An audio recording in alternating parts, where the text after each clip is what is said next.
very good afternoon to you. The time is 1 o'clock and these are the news updates coming to you live from Politics and Business Television, Abuja. My name is Joanna Ray. Many thanks for joining us. The Abia State government has hinted on amending the state's law on expired drugs to allow for severe punishment and imprisonment of traders selling fake, expired, unregistered medicines and other products. Alex Oti gave the hint earlier today in Aba at a meeting with the National Agency for Food and Drug Administration and Control, and also representatives of Ariaria, Ezioku, and tenant road marketers. The meeting also had in attendance Chairman Aba South Local Government Council, Mr. Anyawo Bialo, and the Director of Pharmaceutical Council of Nigeria, Abia Chapter, Mrs. Ngozi Nzonwata. Otu, represented by his Chief Press Secretary, Mr. Okoha Njoku, warned the traders to desist from complicity in the evils perpetrated by expired medicine dealers and counterfeiters, or face harsher punishments. Meanwhile, the Enugu Zonal Directorate of the Economic and Financial Crimes Commission has arraigned one barrister Ifeanyi Chukwu Okonkwo before Justice E.N. Oluedo of the Enugu State High Court, sitting in Independence Layout, Enugu, for fraud. The EFCC disclosed this in a statement on X.com earlier today, and the statement partly read that he is facing persecution on a one-count charge bordering on stealing by conversion to the tune of 41 million naira.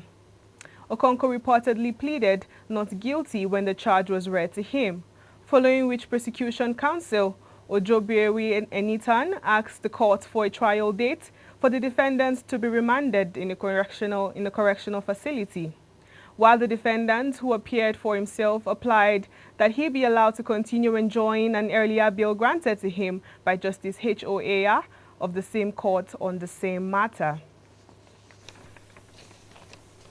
Well, in the meantime, all security aids attached to House Speaker Mojisola Meranda of the Lagos State House of Assembly have been withdrawn. As of this morning, security details attached to the Speaker, including police officers, have been withdrawn. There have not been verifications yet as to who authorized the withdrawals, but a source close to the Speaker confirmed that Meranda was now vulnerable. The development comes amid information that Meranda may resign from the position as Speaker. The move follows intervention of the heavyweights of the All Progressive Congress, including Chief B.C. Akande and Aremo Olusegun Osoba, who are formerly governors of Osun and Ogun states respectively. And on the business news, importers of petroleum products have lamented the repeated reduction of petrol prices by the Dangote Petroleum Refinery. Some of the importers said dealers might be compelled to sell below their cost prices as consumers will only want to buy from where petrol is cheaper. On Wednesday, the Dangote Refinery announced a reduction in the ex-depot price of petrol by 65 naira, from 890 to 825 per litre, effective from today, February 27th. This is the second price reduction in the new year and the third in a space of 2 months. And although the importation of the commodity has dropped, some dealers still import refined petroleum products. This was confirmed by the Nigerian Midstream and Downstream Petroleum Regulatory Authority last week, after it stated that about 50% of domestic fuel supply comes from imports. And in the foreign space, the BBC is now accepting applications for the 2025 BBC News Komla Dumo Award, which celebrates outstanding journalism in Africa.